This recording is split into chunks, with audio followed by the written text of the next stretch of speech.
विष्णु जिनका नाम है, वैकुंठ जिनका धाम है, जगत के उन पालनहार को हमारा शत शत प्रणाम है। जय श्री कृष्ण, जय श्री लक्ष्मी नारायण। आप सभी का अपने चैनल संस्कारी मार्ग पर बहुत बहुत स्वागत है। आप सभी को चैत्र मास के कृष्ण पक्ष में पाप मोचन एकादशी की हार्दिक शुभकामनाएं। आज हम सुनेंगे एकादशी व्रत का महात्म और पाप मोचन एकादशी व्रत की कथा। उसके बाद एकादशी माता की आरती। पाप मोचन एकादशी का अर्थ होता है पाप का नाश करने वाली एकादशी। इस दिन भगवान विष्णु की पूजा की जाने की मान्यता है। चैत्र मास के कृष्ण पक्ष की एकादशी का नाम पाप मोचनी एकादशी है। पाप मोचनी एकादशी के महात्म के श्रवण और कथा का पाठ करने से मनुष्यों के सभी तरह के पाप नष्ट हो जाते हैं। तो चलिए सुनते हैं संपूर्ण एकादशी की व्रत कथा। महात्म अम्बरीश वाकुवंशीय परम वीर राजा थे। वह भागीरथ के प्रपौत्र, वसुवत मनु के पौत्र और नाभा के पुत्र थे। राजा अम्बरीश संपूर्ण पृथ्वी के राजा थे। उनके सुख, समृद्धि और ऐश्वर्य की तुलना नहीं की जा सकती थी, लेकिन फिर भी राजा अम्बरीश को अपने ऐश्वर्य का कोई घमंड नहीं था, ना ही वे कभी अभिमान करते थे। वे तो भगवान श्री विष्णु के परम भक्त और सर्वोच्च कोटि के राजा थे। इस भौतिक जीवन की नश्वरता को भली भांति वे जानते थे। अम्बरीश महाराज सदैव परम भगवान की भक्ति में लीन रहते थे। राजा अम्बरीश ने अपने मन को भगवान श्री कृष्ण के चरण चिंतन में, वाणी को गुणगान में, हाथों को श्री हरि के मंदिर को झाड़ने बुहारने में, कानों को अच्युत के पवित्र चरित्र सुनने में, नेत्रों को भगवान के विग्रह के दर्शन करने में और अंगों को भगवत सेवकों के स्पर्श में, नासिका को भगवान के चरणों पर चढ़ी हुई तुलसी की गंध लेने में और जिह्वा को भगवत प्रसाद का रस लेने में, पैरों को श्री नारायण के पवित्र स्थानों में जाने में और मस्तक को ऋषिकेश के चरणों की वंदना में लगा रखा था। दूसरे संसारी लोगों की भांति वे विषय भोगों में लिप्त नहीं रहते थे। उनके समान ही उनकी प्रजा भी थी। उनकी प्रजा भी अपना अधिकतर समय भगवान के पवित्र नामों का जप, कीर्तन और सेवा में लगाए रहती थी। एक समय महाराज अम्बरीश ने अपनी पत्नी के साथ परम भगवान श्री कृष्ण को प्रसन्न करने के लिए वर्ष की सभी एकादशियों का पालन करने का संकल्प लिया और वर्ष के अंत में जब अंतिम एकादशी का पारण करने का दिन आया तो महाराज अम्बरीश ने धूमधाम से इस उत्सव को मनाया। उन्होंने परम भगवान तथा ब्राह्मणों की पूजा की, उन्हें प्रसाद वितरित किया और गौ दान दिया। सभी नियमों को पूर्ण करके जब अम्बरीश महाराज अपने व्रत का पालन करने ही जा रहे थे, उसी समय दुर्वासा मुनि अपने अनेक शिष्यों के साथ वहां पधारे। राजा ने बड़े ही प्रेम और आदर सत्कार से उनका स्वागत किया, उनसे भोजन करने के लिए प्रार्थना की और दुर्वासा ऋषि ने भी राजा की प्रार्थना को स्वीकार कर लिया।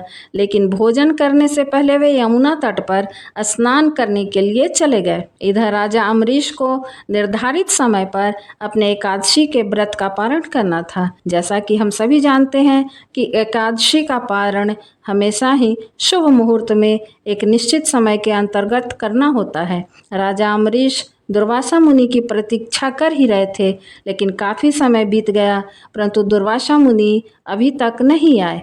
अब पारण का समय भी निकला जा रहा था, सिर्फ एक घड़ी शेष रह गई थी। अब ऐसी स्थिति में राजा अम्बरीश के सामने बड़ा ही धर्म संकट खड़ा हो गया।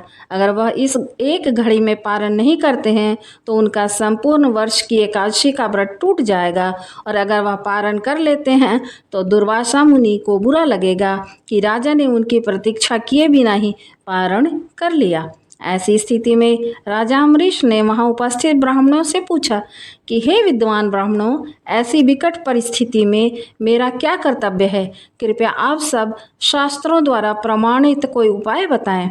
राजा की स्थिति को देखते हुए ब्राह्मणों ने कहा कि हे राजन, इस स्थिति में शास्त्रों का कथन है कि आपने इन सभी एकादशियों का पालन संपूर्ण निर्जल रहकर किया, इसलिए अगर आप भगवान के चरणामृत को स्वीकार कर लेते हैं तो इस जल से आपका पारण हो जाएगा और इस प्रकार आप दुर्वासा ऋषि को भी संतुष्ट रख पाएंगे। हे प्रिय भक्तों, यह सुनकर राजा ने वही किया जो ब्राह्मणों ने कहा। राजा ने भगवान के चरणामृत की सिर्फ एक बूंद स्वीकार की और अपने व्रत का पारण कर लिया। अब वे दुर्वासा मुनि के आने की प्रतीक्षा करने लगे। हे भक्तों, इधर स्नान करने गए हुए दुर्वासा मुनि को समाधि में ही इस बात का पता चल गया कि अम्बरीश महाराज ने जल ग्रहण कर लिया है। इस बात से दुर्वासा मुनि को अत्यंत क्रोध आया। उन्होंने सोचा कि एक तुच्छ क्षत्रिय राजा ने मेरा अपमान किया है। मुझे भोजन के लिए आमंत्रित करके स्वयं मुझसे पहले उसने जल ग्रहण किया। उसकी उद्दंडता की सजा उसे अवश्य ही मिलनी चाहिए। ऐसा सोचकर दुर्वासा मुनि ने क्रोध में अपने बालों की एक लट खींचकर निकाली। देखते ही देखते उस लट से एक विशालकाय अग्नि राक्षस कृत्या का रूप ले लिया और प्रकट हुआ। यह एक ऐसा अग्नि दैत्य था जो संपूर्ण पृथ्वी को अपनी लपटों में समा सकता था। दुर्वासा ऋषि ने उस कृत्या को आदेश देते हुए कहा कि इसे छन जाओ और उस अभिमानी राजा अम्बरीश को जलाकर भस्म कर दो। बस फिर क्या था, राजा आज्ञा पाते ही कृत्या राजा अम्बरीश के सामने पहुंच गई।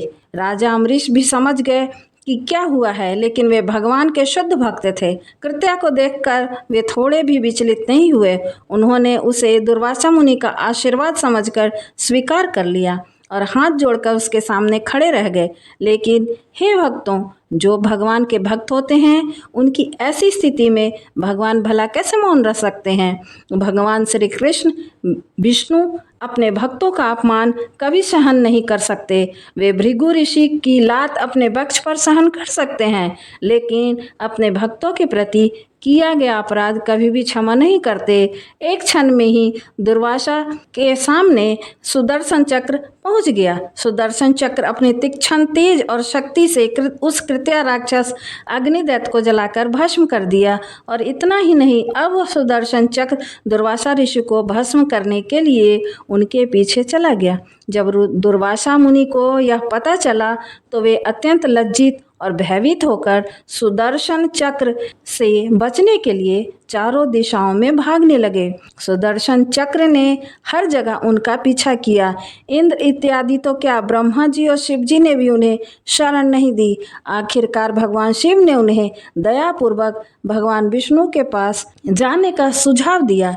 भय से कांपते हुए दुर्वासा ऋषि उसी क्षण भगवान नारायण के पास पहुंच गए। उनसे प्रार्थना करते हुए कहने लगे कि हे प्रभु, आप इस संसार के आदि और अंत हैं। आपके नाम का स्मरण करने मात्र से मनुष्य नारकीय जीवन मुक्त हो जाता है। आपके भक्त महाराज अम्बरीश के प्रति मैंने घोर अपराध किया है।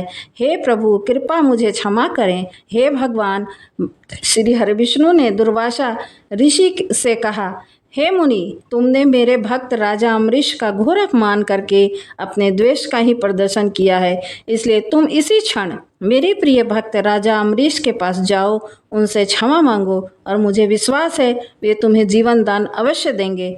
भगवान श्री हरि विष्णु की बात सुनकर दुर्वासा ऋषि उसी क्षण राजा अम्बरीश के पास गए। उन्होंने राजा के चरणों में गिरकर उनसे क्षमा मांगी और अपने अपराध के लिए प्रायश्चित करने लगे। राजा अम्बरीश अत्यंत विनम्र होने के कारण दुर्वासा ऋषि को इस अवस्था में देखकर लज्जित होने लगे। उन्होंने सुदर्शन चक्र से दुर्वासा ऋषि की रक्षा के लिए प्रार्थना की। राजा की प्रार्थना सुनकर सुदर्शन चक्र वापस चला गया। दुर्वासा मुनि ने राजा की स्तुति की और उन्हें आशीर्वाद दिया। हे प्रिय भक्तों, इस कथा को सुनकर ज्ञात होता है कि भगवान श्री हरि विष्णु के लिए एकादशी तिथि और उस एकादशी का व्रत का पालन करने वाले भक्त कितने महत्वपूर्ण हैं। तो प्रेम से बोलिए श्री लक्ष्मी नारायण भगवान की जय। पाप मोचनी एकादशी की व्रत कथा। अर्जुन ने भगवान श्री कृष्ण से कहा, हे मधुसूदन, आपने फाल्गुन मास के शुक्ल पक्ष की एकादशी अर्थात आमल की एकादशी के बारे में विस्तार पूर्वक बताया है। चैत्र माह के कृष्ण पक्ष में आने वाली एकादशी का क्या नाम है तथा इसकी विधि क्या है? कृपया करके आप मेरी इस अभिलाषा को शांत करें। भगवान श्री कृष्ण ने कहा, हे अर्जुन, चैत्र मास के कृष्ण पक्ष की एकादशी को पाप मोचनी एकादशी के नाम से जाना जाता है।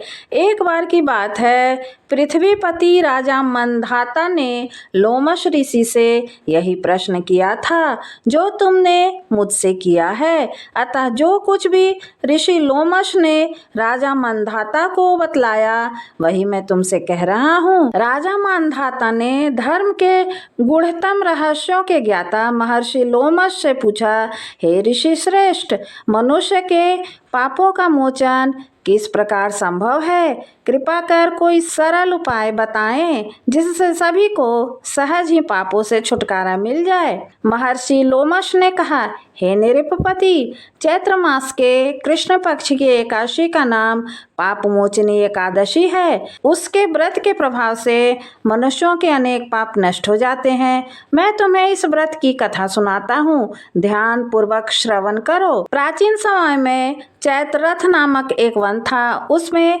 अप्सराएं किन्नरों के साथ विहार किया करती थीं। वहाँ सदैव वसंत का मौसम रहता था, अर्थात उस जगह सदा नाना प्रकार के पुष्प खिले रहते थे। कभी गंधर्व कन्याएं विहार करती थीं, कभी देवेंद्र अन्य देवताओं के साथ क्रीड़ा किया करते थे। उसी वन में मेधावी नाम के एक ऋषि भी तपस्या में लीन रहते थे। वे शिव भक्त थे। एक दिन मंजू घोषा नाम कि एक अप्सरा ने उनको मोहित कर उनकी निकटता का लाभ उठाने की चेष्टा की। इसलिए वह कुछ दूर पर बैठकर बीना बजाकर मधुर स्वर में गाने लगी। उसी समय शिव भक्त महर्षि मेधावी को कामदेव भी जीतने का प्रयास करने लगे। कामदेव ने उस सुंदर अप्सरा के भ्रू का धनुष बनाया, कटाक्ष को उसकी प्रत्यंचा बनाई और उसके नेत्रों को मंजू घोषा अप्सरा का सेनापति बनाया। इस तरह कामदेव अपने शत्रु भक्त को जीतने को तैयार हुआ। उस समय महर्षि मेधावी भी युवावस्था में थे और काफी हष्ट-पुष्ट थे। उन्होंने यज्ञोपवीत तथा दंड धारण कर रखा था। वे दूसरे कामदेव के समान प्रतीत हो रहे थे। उस मुनि को देखकर कामदेव के वश में हुई मंजू घोषा ने धीरे धीरे मधुर वाणी से वीणा का गायन शुरू किया तो महर्षि मेधावी भी मंजू घोषा के मधुर गाने पर तथा उसके सौंदर्य पर मोहित हो गए। वह अप्सरा मेधावी मुनि को कामदेव से पीड़ित जानकर उनसे आलिंगन करने लगी। महर्षि मेधावी उनके सौंदर्य पर मोहित होकर शिव रहस्य को भूल गए और काम के वशीभूत होकर उसके साथ रमण करने लगे। काम के वशीभूत होने के कारण मुनि को उस समय दिन रात का कुछ भी ज्ञान न रहा और काफी समय तक वे रमण करते रहे। तदुपरांत मंजू घोषा उस मुनि से बोली, हे ऋषिवर, अब मुझे बहुत समय हो गया है, अतः स्वर्ग जाने की आज्ञा दीजिए। अप्सरा की बात सुनकर ऋषि ने कहा, हे मोहिनी, संध्या को तो आई हो, प्रातः काल होने पर चली जाना। ऋषि के ऐसे वचनों को सुनकर अप्सरा उनके साथ रमन करने लगी। इसी प्रकार दोनों ने साथ साथ बहुत समय बिताया। मंजू घोषा ने एक दिन ऋषि से कहा, हे विप्र, अब आप मुझे स्वर्ग जाने की आज्ञा दीजिए। मुनि के बार बार एक ही बात कहा, हे रूपसी, अभी ज्यादा समय व्यतीत नहीं हुआ है, कुछ समय और ठहरो। मुनि की बात सुनकर अप्सरा ने कहा, हे ऋषिवर, आपकी रात तो बहुत लंबी है, आप स्वयं ही सोचिए कि मुझे आपके पास आए कितना समय हो गया है। अब और ज्यादा समय तक ठहरना उचित नहीं है। अप्सरा की बात से मुनि को समय का बोध हुआ और वह गंभीरता पूर्वक विचार करने लगे। जब उन्हें समय का ज्ञान हुआ कि उन्होंने रमण करते 57 वर्ष व्यतीत हो चुके हैं तो उस अप्सरा को वह काल का रूप समझने लगे। इतना ज्यादा समय भोग विलास में व्यर्थ चला जाने पर उन्हें बहुत क्रोध आया। अब वह भयंकर क्रोध में जलते हुए उस तप नाश करने वाली अप्सरा की तरफ भ्रिकुटी तान कर देखने लगे। क्रोध से उनके अधर कांपने लगे और इंद्रियां बेकाबू होने लगी। क्रोध से थरथराते स्वर में मुनि ने उस अप्सरा से कहा, मेरे तप को नष्ट करने वाली दुष्टा, तू महापापनी और बहुत ही दुराचारणी है। तुझ पर धिक्कार है, अब तू मेरे श्राप से पिशाचनी बन जा। मुनि के क्रोध युक्त श्राप से वह अप्सरा पिशाचनी बन गई। यह देखकर वह व्यथित होकर बोली, हे ऋषिवर, अब मुझ पर क्रोध त्याग कर प्रसन्न हो जाइए और कृपा करके बताइए कि इस शाप का निवारण किस प्रकार होगा। विद्वानों ने कहा है, साधुओं की संगत अच्छा फल देने वाली होती है और आपके साथ तो मैंने बहुत वर्ष व्यतीत किए हैं, अतः आप मुझ पर प्रसन्न हो जाइए, अन्यथा लोग कहेंगे कि एक पुण्य आत्मा के साथ रहने पर भी मंजू घोषा को पिशाचिनी बनना पड़ा। मंजू घोषा की बात सुनकर मुनि को अपने क्रोध पर अत्यंत ग्लानि हुई, साथ ही अपनी अपकीर्ति का भय भी हुआ। अतः पिशाचिनी बनी मंजू घोषा से मुनि ने कहा, तूने मेरा बहुत बुरा किया है, किंतु फिर भी मैं तुझे इस श्राप से मुक्ति का उपाय बतलाता हूँ। चैत्र मास के कृष्ण पक्ष की जो एकादशी है उसका नाम पाप मोचनी है। उस एकादशी का उपवास करने से तेरी पिशाचनी की देह से मुक्ति हो जाएगी। ऐसा कहकर मुनि ने उसको व्रत का विधान समझा दिया। फिर अपने पापों का प्रायश्चित करने के लिए वे अपने पिता च्यवन ऋषि के पास गए। च्यवन ऋषि ने अपने पुत्र मेधावी को देखकर कहा, हे पुत्र, ऐसा क्या किया है तुमने कि तेरे सभी तप नष्ट हो गए हैं, जिससे तुम्हारा सारा तेज मलिन हो गया है। मेधावी मुनि ने लज्जा से अपना सिर झुकाकर कहा, पिताश्री, मैंने एक अप्सरा से रमन करके बहुत बड़ा पाप किया है। इसी पाप के कारण संभवतः मेरा सारा तेज और मेरे तप नष्ट हो गए हैं। कृपा करके आप इस पाप से छूटने का उपाय बताइए। ऋषि ने कहा, हे पुत्र, तुम चैत्र माह के कृष्ण पक्ष की पाप मोचनी एकादशी का विधि तथा भक्ति पूर्वक उपवास करो, इससे तुम्हारे सभी पाप नष्ट हो जाएंगे। अपने पिता च्यवन ऋषि के वचनों को सुनकर मेधावी मुनि ने पाप मोचनी एकादशी का विधि पूर्वक व्रत किया। इसके प्रभाव से उनके सभी पाप नष्ट हो गए। मंजू घोषा अप्सरा भी पाप मोचनी एकादशी का उपवास करने से पिशाचनी की देह से छूट गई और पुनः अपना सुंदर रूप धारण कर स्वर्ग लोक चली गई।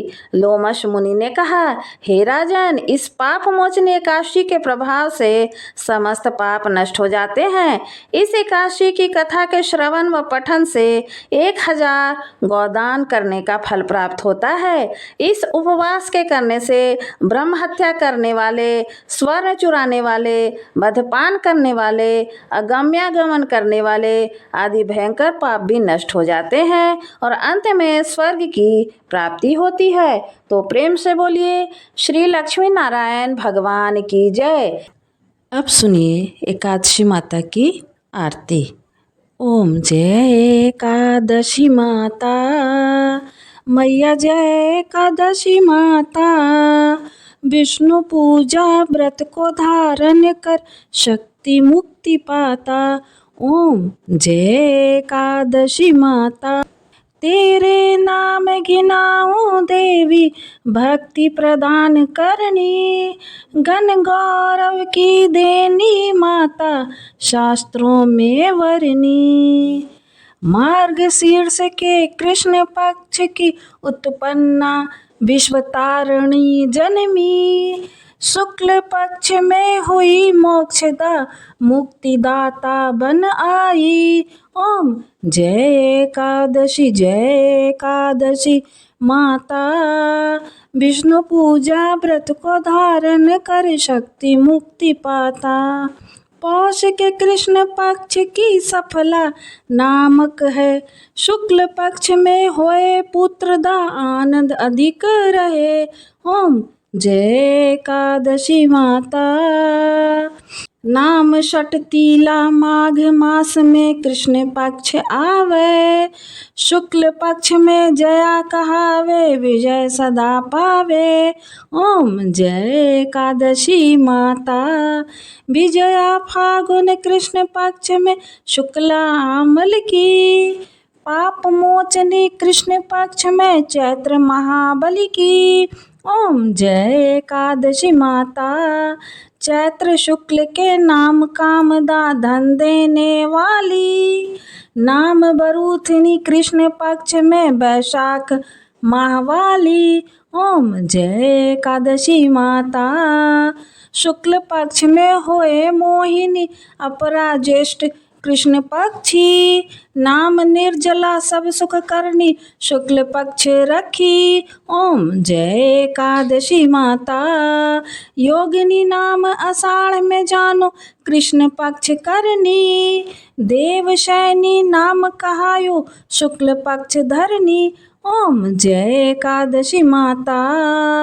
कामिका श्रावण मास में आवे, कृष्ण पक्ष कहिए, श्रावण शुक्ला होए पवित्र, आनंद से रहिए। ओम जय एकादशी माता। अजा भाद्रपद्र कृष्ण पक्ष की परिवर्तनी शुक्ला, इंदिरा अश्विन कृष्ण पक्ष में व्रत से भवसागर निकला। ओम जय एकादशी माता। पाप कुंशा है शुक्ल पक्ष में आप हरनहारी, रमा मास कार्तिक में आवे सुखदायक भारी। ओम जय एकादशी माता। देवोत्थानी शुक्ल पक्ष की दुखनाशक मैया, पावन मास में करूं विनती पार करो नैया। ओम जय एकादशी माता। परमा कृष्ण पक्ष में होती जन मंगल करनी, शुक्ल मास में होए पद्मिनी दुख दारिद्र हरणी। ओम जय एकादशी माता। जो कोई आरती एकादशी की भक्ति सहित गावे, जन गुरु दीता स्वर्ग का वासा निश्चय वह पावे। जय जय एकादशी माता। मैया जय एकादशी माता।